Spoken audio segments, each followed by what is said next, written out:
ಭೂಮಿಕಾ, ಹಾ ಮೈಸೂರಿಗೆ ಬಂದ್ಮೇಲೆ ಒಂದ್ ರೌಂಡು ಟಾಂಗಾಲ್ ಹೊಡೆದೇ ಹೊಡಿಬೇಕು. ಅವಾಗಲೇ ಈ ಹಳೆ ಮೈಸೂರಿನ ಫೀಲ್ ಬರೋದು. ಒಂದು ಚಾರ್ಮ್ ಇರುತ್ತೆ, ಮಜಾ ಇರುತ್ತೆ. ನಿಜ. ನಾವು ಕಾರಲ್ಲಿ ಹೋಗ್ತಿದ್ರೆ ಎಲ್ಲ ಹಾಗೆ ಜಾಗ ಮಾತ್ರ ಕಾಣಿಸುತ್ತೆ, ಬ್ರರ್ ಅಂತ ಹೋಗ್ಬಿಡುತ್ತಲ್ಲ ಗಾಡಿ. ಅದಕ್ಕೆ ಈ ರೀತಿ ಟಾಂಗಾಲ್ ಕೂತ್ ಹೋಗ್ಬೇಕಾದ್ರೇನೆ ನಿಧಾನವಾಗಿ ಎಲ್ಲಾನು ಅನುಭವಿಸ್ಕೊಂಡು ಹೋಗ್ಬೋದು. ಇದು ಬರೀ ಊರಿಗೆ ಮಾತ್ರ ಅಪ್ಲೈ ಆಗಲ್ಲ, ನಮ್ಮ ಲೈಫ್ಗೂ ಅಪ್ಲೈ ಆಗುತ್ತೆ. ಎಲ್ಲ ಧಾವಂತ ಬಿಟ್ಟು ನಾವು ಸ್ಲೋ ಡೌನ್ ಆಗಬೇಕು. ಜೀವನ ಬಹಳ ಇಂಟೆನ್ಸ್ ಆಗಿ ಬದುಕಬೇಕು. ಆಗಲೇ ಜೀವನಕ್ಕೆ ಒಂದು ಬೇರೆ ಅರ್ಥ ಸಿಗುತ್ತೆ, ಬೇರೆ ಥರ ಫೀಲ್ ಆಗುತ್ತೆ. ಈ ಟಾಂಗಾ ಜರ್ನಿ ತರ ಈಗ ಟೂರ್ಗೆ ಹೋಗೋದು ಅಂದರೆ ಯಾವುದೋ ಫೇಮಸ್ ಜಾಗಗಳಿಗೆ ಹೋಗಿ ಫೋಟೋ ತೆಕ್ಕೊಂಡು ಅದನ್ನು ಸ್ಟೇಟಸ್ ಹಾಕೋದಲ್ಲ ರೀ. ಆ ಊರಿನ ಇಂಚಿಂಚು ಜಾಗನ ನೋಡಬೇಕು. ಆ ಊರು ನಮ್ಮ ಒಳಗಡೆನೆ ಇಳಿದು ಬಿಡ್ಬೇಕು. ನಾವು ಅವ್ರ ಊರವರಾಗೆ ಆಗ್ಬಿಡ್ಬೇಕು ಅಲ್ವಾ? ಇವತ್ತು ಆ ಕೆಲಸ ಮಾಡೋಣ ರೀ. ಸಖತ್ ಎಕ್ಸೈಟಿಂಗ್ ಆಗಬೇಕು. ಇವಾಗೇನು ಗೊತ್ತಾ, ಇನ್ನು ಮುಂದೆ ಇಲ್ಲಲ್ಲ ನೋಡಿ, ಅಲ್ಲಿ ಅಲ್ಲಿ ರೈಟ್ ಹೋದ್ರೆ ಅಲ್ಲಿ ಜಯಚಾಮರಾಜೇಂದ್ರ ಇದಿದೆ, ಸರ್ಕಲ್ ಇದೆ. ನೀವು ನನಗೆ ಮೈಸೂರು ತೋರಿಸ್ತೀರಾ? ನಾನು ಮೂಲೆ ಮೂಲೆ ಗೊತ್ತು. ನಾನೇನು ಫಸ್ಟ್ ಟೈಮ್ ಬಂದಿಲ್ಲ. ಚಿಕ್ಕ ವಯಸ್ಸಿಂದ ಪ್ರತಿ ಸಮ್ಮರ್ ಹಾಲಿಡೇಸ್ಗೂ ಬರ್ತಿದ್ದೀನಿ. ಯಾಕೆ ಹೇಳಿ? ಅಮ್ಮಮ್ಮ ನೋಡೋದಿಕ್ಕೆ ಅಷ್ಟೇ ಅಲ್ವಲ್ಲ. ಮಿಸ್ 1988 ಮೈಸೂರು ಮಂದಾಕಿನಿ ಅವ್ರ ಮಗಳಲ್ವಾ ನೀವು? ಅಲ್ವಾ? ಆದರೂ ಇವತ್ತು ಟೂರ್ ಗೈಡ್ ನಾನೇ. ನಾನು ತೋರಿಸೋ ಪ್ರತಿ ಜಾಗನೂ ನೀವು ಹೌದಾ ಹೌದಾ ಅಂತ ಆಶ್ಚರ್ಯ ನೋಡ್ಬೇಕಷ್ಟೇ. ನಾನು ಎಕ್ಸ್ಪ್ಲೈನ್ ಮಾಡ್ತಾ ಹೋಗ್ತೀನಿ, ನೀವು ಮಜಾ ಮಾಡಬೇಕು. Okay okay.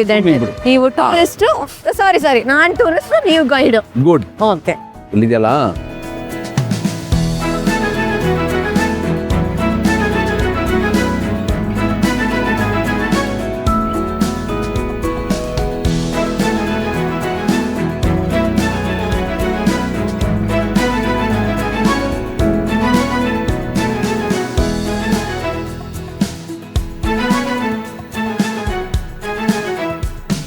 ಹೇಗಿತ್ತು ಮೇಡಮ್ ಟಾಂಗಾ ರೈಡು? ಸಖತ್ತಾಗಿತ್ತಪ್ಪ. ಚಿಕ್ಕ ವಯಸ್ಸಲ್ಲಿ ಅಪ್ಪನ ಇದೇ ತರ ಟಾಂಗಾಲ್ ಕೂರಿಸ್ಕೊಂಡು ಸುತ್ತಾಡಿಸ್ತಿದ್ರಾ.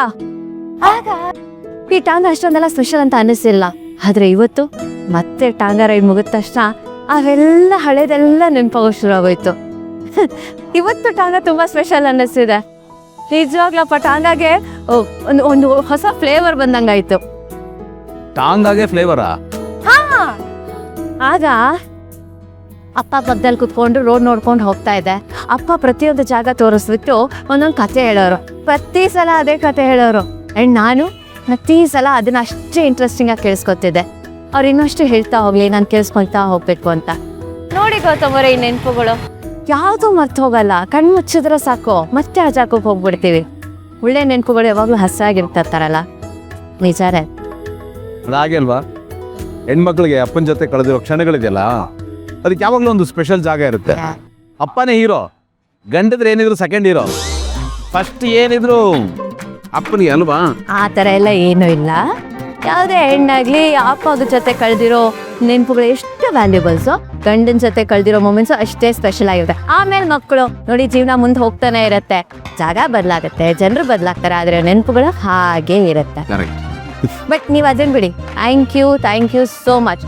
ಮತ್ತೆ ಆ ನೆನಪುಗಳನ್ನ ನೆನಪು ಮಾಡಿಸಿದಕ್ಕೆ ಥ್ಯಾಂಕ್ ಯು. ನಾನು ಹೊಸದಾಗಿ ಏನು ಮಾಡಲಿಲ್ಲ.